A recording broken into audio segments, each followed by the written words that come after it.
정구인 대리인 김희수 변호사입니다. 1987년 민주화 이후 대한민국은 다양한 정치 상황을 경험하였습니다.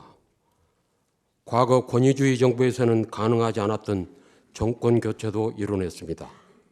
정당들의 지지가 여당에서 야당으로, 다시 야당에서 여당으로 교체되었습니다. 여당이 된 정당은 국정을 책임졌고 야당이 된 정당은 정부를 견제함으로 균형을 이루고자 하였습니다. 물론 교체된 정권의 여정이 순탄하지만은 않았으므로 물리적 충돌과 극단적 대립으로 국회가 공전하는 경우도 여러 차례 있었습니다. 또한 민주화 이후 우리는 7명의 대통령을 경험한 바 있습니다. 공정하고 민주적인 대통령도 있었지만 권위적이고 독단적인 이도 있었고 사리사욕을 꾀한 이도 있었습니다. 우리가 겪은 시대적인 상황도 다양했습니다. 국가 경제가 파탄 직전까지 가기도 했고 국민의 생명과 건강이 위협받는 위험한 상황도 있었습니다. 또한 북한과의 전쟁이 촉발될 수 있는 안보상 위태로운 상황을 겪기도 하였습니다.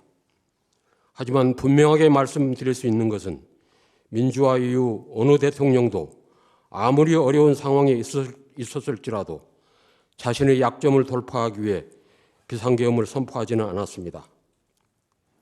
그것은 대통령이 비상계엄의 권력을 사용하는 순간 헌정체제는 중단되고 민주공화국은 붕괴되는 것이라는 사실을 알고 있었기 때문입니다.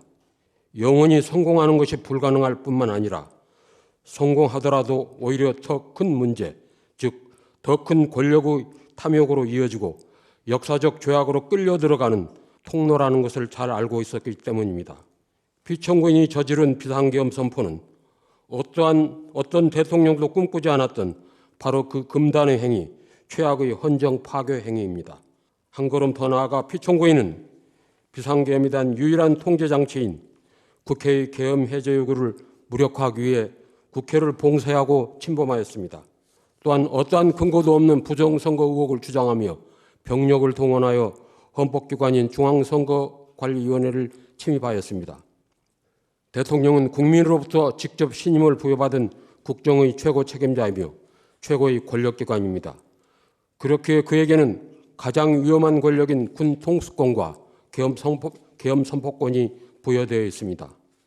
동시에 가장 중요한 과업인 헌법 수호 책무가 부여되어 있습니다. 만일 그가 자신에게 부여된 권력을 헌법에 대한 적극적인 공격에 사용한다면 헌정 질서는 크게 훼손되거나 파괴됩니다. 이것은 단순히 법치주의 원칙의 위반에 그치는 것이 아니라 민주주의 공동체 자체를 붕괴시키는 재앙이며 민주공화국에 대한 자해 행위입니다. 피청구인의 헌법 위반 행위들은 민주주의와 법치주의 기본 원칙에 대한 적극적인 헌정 파괴 행위였습니다. 그럼에도 피청구인의 태도는 어떻습니까? 반성과 뉘우침이 없습니다. 거짓말과 헛소리, 궤변, 그리고 헌법에 반하는 주장을 늘어놓고 있습니다. 정당한 영장 집행에 저항하였고 극렬 지지자들을 선동하여 오히려 공권력에 대항하게 하고 있습니다. 이처럼 피청구인은 몇 년 전 그가 받았던 국민의 신임을 더할 수 없는 방법으로 배신하고 있습니다. 그래도 다행스러운 것은 대다수 우리 국민들에게 민주주의와 헌법의식이 몸과 마음에 배어 있다는 것입니다. 피청구인의 유연적인 12.3 비상계엄이 실패할 수밖에 없었던 것도 바로 시민들의 이러한 살아있는 민주의식 덕분입니다. 우리들은 이 자리를 빌려 감사드리고자 합니다. 비상계엄을 무산시켜야 한다. 계엄 해제 요구를 결의하는 국회를 방어해야 한다는 일념으로 한밤중에 뛰어나온 용감한 시민들에게 감사드립니다. 그리고 국민들에게 무력을 행사할 수 없다고 판단해서 상관의 명령에 소극적으로 저항한 지휘관과 장병들에게도 감사드립니다. 당신들이 있었기에 우리들의 일상을 유지할 수 있었으며 우리와 가족들의 생명과 자유를 지킬 수 있었습니다. 덕분에 우리는 알게 되었습니다.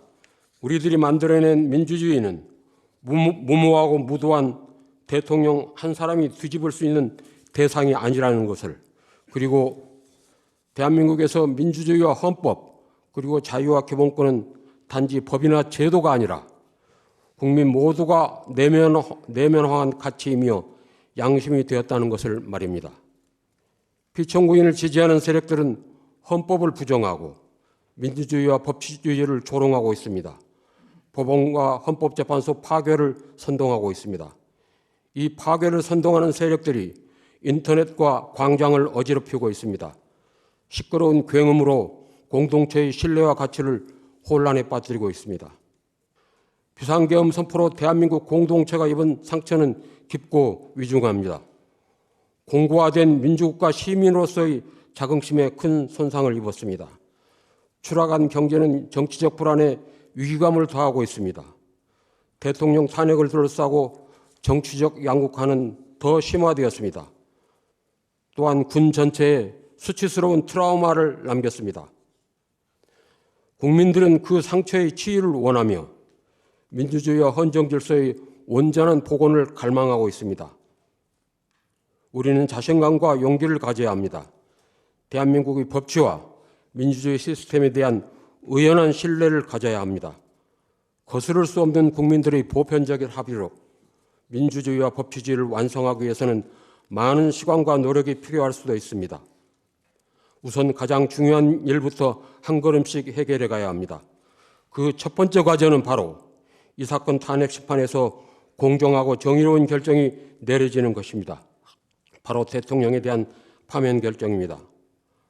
만에 하나 헌법재판소가 피청구인에 대한 탄핵 심판 청구를 기각하여 피청구인이 대통령의 직무에 복귀하게 된다면 이는 더 큰 재앙을 불러오는 것으로 우리 공동체와 구성원 모두를 위험에 빠뜨리는 행위가 될 것입니다. 피청구인의 무모한 헌정 파괴 행위로부터 헌법을 수호하기 위해 헌법과 법치주의의 준엄함을 분명하게 보여줘야 합니다. 다시는 이러한 일이 재발되지 않도록 피청구인에게 엄중한 책임을 물어야 합니다. 그러므로 피청구인 윤석열 대통령에 대한 파면 결정은 신속하게 내려져야 합니다. 감사합니다.